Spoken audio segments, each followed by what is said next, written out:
It's interesting that people campaign on no war, and what we see across administrations, not in one political party, is when they're in the rooms where the national security things are shared with them, they seem to make similar decisions, which is less about why did Trump flip-flop and what does he know in those rooms. The generals are not political. They go in there and they typically serve for their entire lives. So what I do trust is when they're in those rooms. Hillary Clinton came and sat at our table and spoke to us during commercial when President Biden and Vice President Harris were getting crap for how they handled the attack on Israel. And President Clinton said they're doing the right thing. She's a Democrat. So what I'm saying is the reason these are aligning, these administrations are aligning, is they know things we actually don't know in these rooms. And I absolutely trust that this was the right decision for the moment.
How do you see this playing out? I mean, many defence experts have already said that an air campaign alone is simply not enough. Is boots on the ground realistically inevitable here?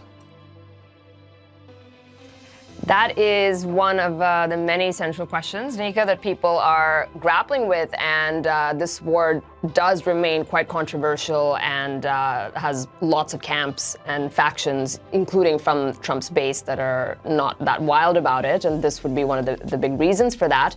It depends on what the objectives are, and I know the president has come out and given some of them, but even that messaging has been a little bit all over the map in the last few hours, and so couple of days, I should say. And so if the goal is regime change, which many in the Trump camp would hopefully say that is not the goal, it is hard to imagine that happening without boots on the ground. That's what defense experts say, that it's just really hard to do that from the air.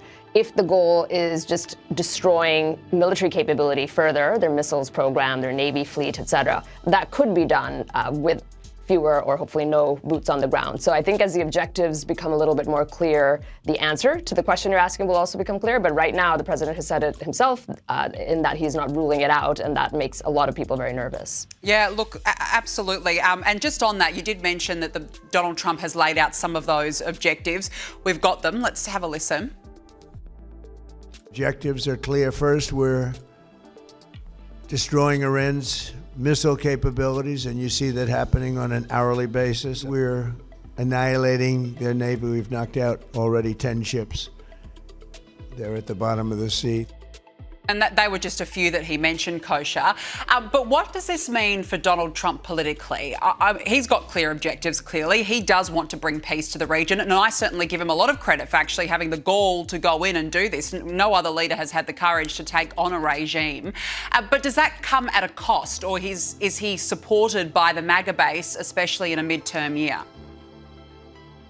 And that is what I was alluding to in my earlier piece. Right now, look, it's early days. We're in the fog of war. So this can go in any which way still. Many directions are possible. But right now, he is paying a price politically for it. He has consistently been the anti-war president, president of peace through strength, but not through active military engagement. Well before he even entered the political arena, he is consistently on the record criticizing the Bush years and the Iraq War, and earned this moniker as being the president who started no new wars in his first term and all the rest of it. So this is getting people turning into a little bit of a head scratcher from him, because maybe I do believe that he hasn't made the case very well preemptively. He's come out right now with those objectives, and more will be told.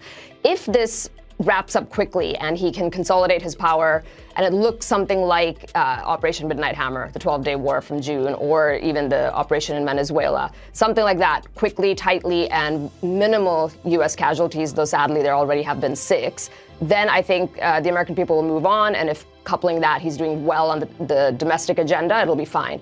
If he does get sucked into boots on the ground, even at a smaller scale like we just talked about, or it stretches on for beyond a few weeks, which is what he's signaling, hopefully it'll be, no more than, then this will cost him politically. And already he's a little bit on defense, the Republicans, broadly speaking, with the midterm elections looming. Democrats seem to be on offense. They've picked up some wins recently. And this just now throws a whole new wrench into the mix. And if Republicans do lose the midterms, that is going to cost him politically. It's going to cost him personally, because the Democrats will pursue impeachment, and his whole agenda for the last 2 years of his presidency will be facing a lot of opposition from them. Yeah. Look, it remains to be seen, but to your point, I mean, if this does wrap up quickly, then this has to be one of the greatest foreign policy achievements in modern history, I would say.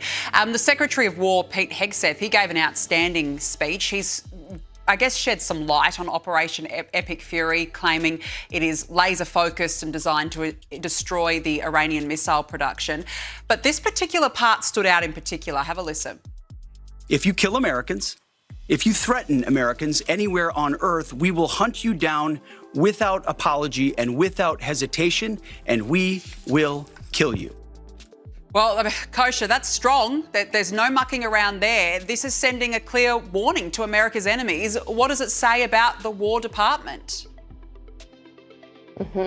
Unmistakable, for sure. And, Pete Hegseth, of course, is not responsible for the decision and the calculus thereof that we've discussed before in the political price. He is responsible for executing on the mission once a commander-in-chief, the president, has made the decision, which he did. And insofar as that role goes, it is such an upgrade from Lloyd Austin, who was his predecessor in the Biden years, just in terms of the way he speaks, not mincing words.